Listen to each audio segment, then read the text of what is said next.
This is the Fox 5 News Block. A random stabbing spree leaving 2 people dead and a man in custody. How a woman helped track police down the suspect. And caught on camera, 3 people are hurt after a scaffolding collapse in Chelsea. And good afternoon, I'm Teresa Priolo. Welcome to the News Block. Let's take a live look outside. It is another blustery, warm autumn day. A really beautiful day, but what we could really use is some rain. Let's bring in meteorologist Audrey Puente for a first look at our forecast. Any rain on the way? There sure is, Teresa. We are expecting some beneficial rain by the end of the week, but in the meantime, we're going to see plenty of sunshine as we move through our Monday here. And temperatures, as we mentioned, will be above average yet again. We have a significant rainfall heading in our direction, and it will turn colder by the weekend. So for those of you that really want a bigger taste of fall, you're going to get it as we go into the end of the week here. Right now, we're in the 60s in many spots. Keep in mind, our normal high temperatures should be in the low to mid 50s. We're already at 66 in Central Park, at 69 out at Newark Liberty Airport, 65 up in Poughkeepsie in the Hudson Valley. We're at 56 over towards Monticello. And all of these temperatures are even milder than what we experienced yesterday. Over the weekend, we had above normal temperatures, and that trend is continuing as we start off this week here. Winds are a little breezy at times. They'll be pretty blustery too by the afternoon. We could have wind gusts as high as 25 to 30 miles per hour. We're already seeing that here on the map. In fact, we have a wind gust being reported out of Newark at about 32 miles per hour, 24 in Islip, 28 over towards White Plains, and 19 in Sussex and Monticello. Not much is happening on the radar. We don't have any showers expected today. It'll be nothing but clear skies. Tonight we'll get a few high thin clouds rolling in here, but our rain chances will be increasing as we go further on into the week. We're actually going to put a dent into the drought situation here as we are anticipating a significant rainfall for the second half of the week. I'll have the details and time it all out for you coming up. Teresa? All right, Audrey, thank you. Developing right now, a suspect is in custody after a random stabbing spree.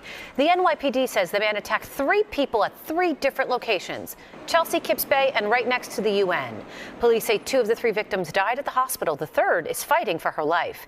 The mayor today praising a New Yorker who witnessed the crime and alerted officers. But I want to thank the everyday New Yorker who notified Officer Garvey and told him what he observed. When he saw the assault, he followed the individual involved and gave the information to Officer Garvey, who took quick action and was able to apprehend the person who we believe is a suspect.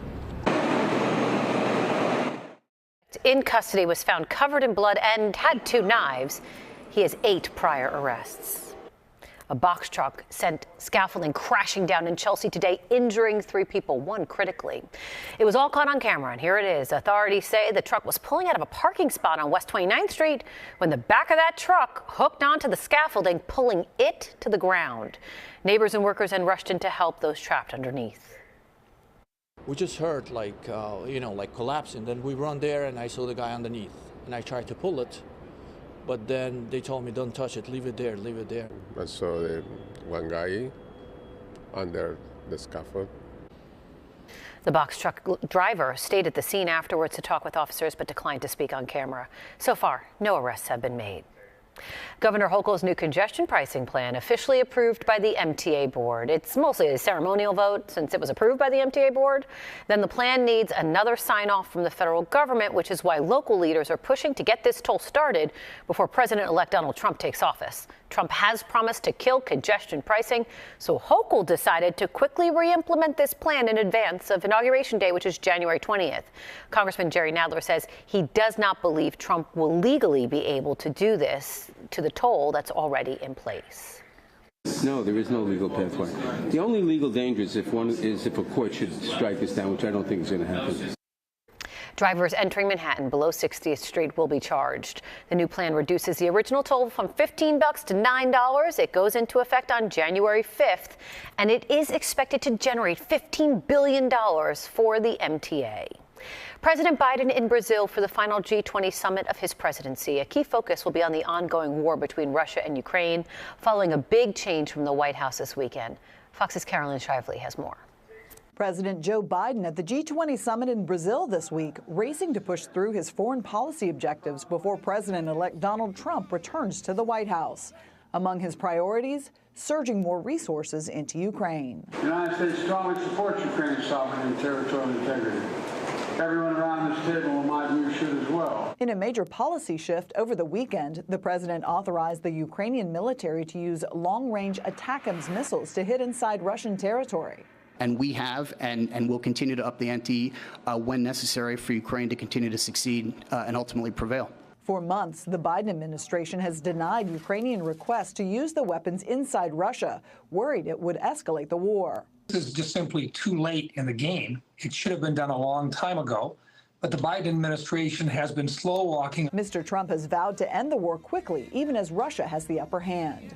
President Trump is talking grand strategy here. How do we get both sides to the table to end this war? What's the framework for a deal? And who's sitting at that table? And in a sign of the Biden administration coming to a close, some world leaders are already turning their attention to the president-elect.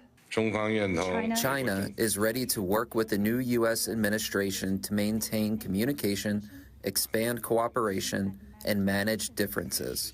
Ukraine's president is applauding the U.S. approval of the long-range missiles, while a Kremlin spokesman says it is only adding fuel to the fire. In Washington, Caroline Shively, Fox News. Prosecutors have filed new court documents in an effort to deny Sean Diddy Combs his third bail request. They're claiming that he figured out a way to influence his case even though he's behind bars. Prosecutors believe he's getting around the prison phone restrictions, accusing him of using phone accounts of at least 8 other inmates to avoid the jail wiretap and to make calls to people not approved on his approved contact list. A former inmate in the same housing unit as Combs spoke exclusively with Fox 5. We have altered his voice for his safety. Here's what he has to say about Combs' behavior behind bars. Yeah, we talked. You know, he's cool, play ball. He works out. He's a good innocent. He always wants everybody to be happy. He makes sure he walks around the unit and makes sure everybody's happy. Because one thing he does when he walks around every day, he'll look at you and he'll say, "Smile, man." Like, he'll make a dude smile because that's how laid back it is. Through his attorneys, Combs has denied all allegations in this criminal case, as well as the more than 24 civil cases filed against him. An emotional funeral service for 18-year-old Daryl Vasquez, the recent graduate of Ramapo High, was working part-time on the Wildfire crew when a falling tree killed him near Greenwood Lake. His family and friends are remembering him as somebody who loved his job and the people around him. Daryl was a joy. He spent the last 18 years of his life cracking jokes and uplifting everybody he came into contact with. As the community has shown, and anybody that you speak to has nothing but great things to say about him. Vasquez was also an accomplished high school athlete. He was named the Rockland County Senior Male Athlete of the Year. And the Jennings Creek wildfire now 88% contained in New York and 90% contained in Jersey. Voluntary evacuations in some areas are remaining in effect through this evening to allow crews to continue to work. New York officials say overnight efforts helped to maintain the fire's containment line and no structures are in danger. The fire has burned through over 5,000 acres. Residents are encouraged to continue following that statewide burn ban that's in effect. A consumer alert. The CDC says one person is dead and dozens others have been sickened after eating bagged carrots contaminated with E. coli. Grimway Farms recalled the organic whole and baby carrots, which are sold under multiple brand names, including 365, Nature's Promise, Trader Joe's, Wegmans. The CDC says most of the infected people live here in New York, Minnesota, and Washington. The agency warns consumers not to eat the recalled carrots. Throw away that bag fitting the description. All this comes after another recent E. coli outbreak that was linked to McDonald's last month. Well, we're putting the spotlight on a Long Island apparel company with 65% of their employees on the autism spectrum. Spectrum Designs strives to create meaningful employment and vocational training opportunities for people in a neurodiverse world. As Jody Goldberg shows us, they just struck a deal to get their products in a major store. A local nonprofit and custom apparel business has taken off literally. This shirt was designed by Spectrum Designs right here on Long Island, and they've blasted it out to some 500 TJ Maxx stores nationwide. It's very exciting to know that it was going to go into a store that a lot of people I know shop at, and then also seeing it in the store was like really exciting to be like, I made that and people are buying it. It's part of a 10,000-piece collaboration between the Port Washington-based printing company and one of the largest off-price retailers. The goal, to spread awareness of autism and transform perceptions of those on the spectrum, including more than half of the company's 75 employees. You give people who see the world differently and think differently marketing opportunities, administrative, managerial, and I think that's not just a nice thing to do, it's a superpower. It's become such a strength. What are you working on right now? Everyone knows someone that shops at TJ Maxx if they don't. So it's great that we're just spreading the mission of autism employment and getting the word out. So these are 2 of the 5 shirts. This one is Japanese inspired right here. It means tranquility. Now, the Spectrum Designs logo is incorporated in a subtle way on all of them. Either in like the moon or in someone's sneaker. So it's really cool because that inclusion is there, even subtly, in every design. While the deal only runs through the new year, we are Spectrum Designs. Spectrum Designs hopes this viral video that gained the attention of big celebrities when it hit over 25 million views on social media will help boost their bottom line. Our next goal is Walmart or Target. This is just the beginning. In Port Washington, Long Island, Jody Goldberg, Fox 5 News. Just the beginning. What a fantastic idea. All right, let's take a live look outside. A beautiful shot outside, although what we could really use on this gorgeous sunny day is a little bit of rain. Don't take my word for it. Let's bring in Audrey Puente.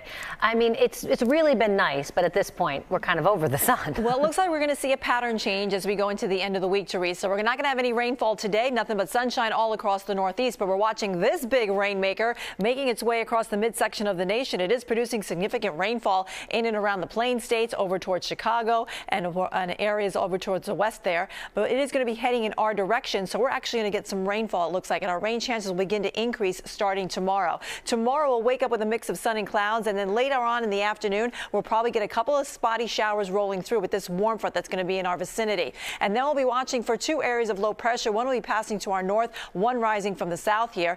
These are going to influence our weather over the next couple of days, and we could get a significant rainfall out of this system here Wednesday night going into Thursday, and that's when we'll have some measurable precipitation across the region. So today we're looking at highs that'll be above average, mostly in the 60s across the tri-state area. Tonight we drop back into the 50s with some 30s off to the north and west. We could have a spot shower for Tuesday. Wednesday, clouds will be on the increase. Rain arrives by the evening. It'll be a steady rainfall right into the first half of Thursday. Then we get a bit of a break with another chance of rain Friday night, and then it turns windy and colder as our pattern is going to change starting next weekend. Teresa, over to you. All right, Audrey, thank you. And that's your news block for now. I'm Teresa Priolo. Thanks for joining us. Tune into the 5 o'clock news on Fox 5 and also right here on Fox Local for all the day's news as it develops. We will see you back here tomorrow. Have a good day.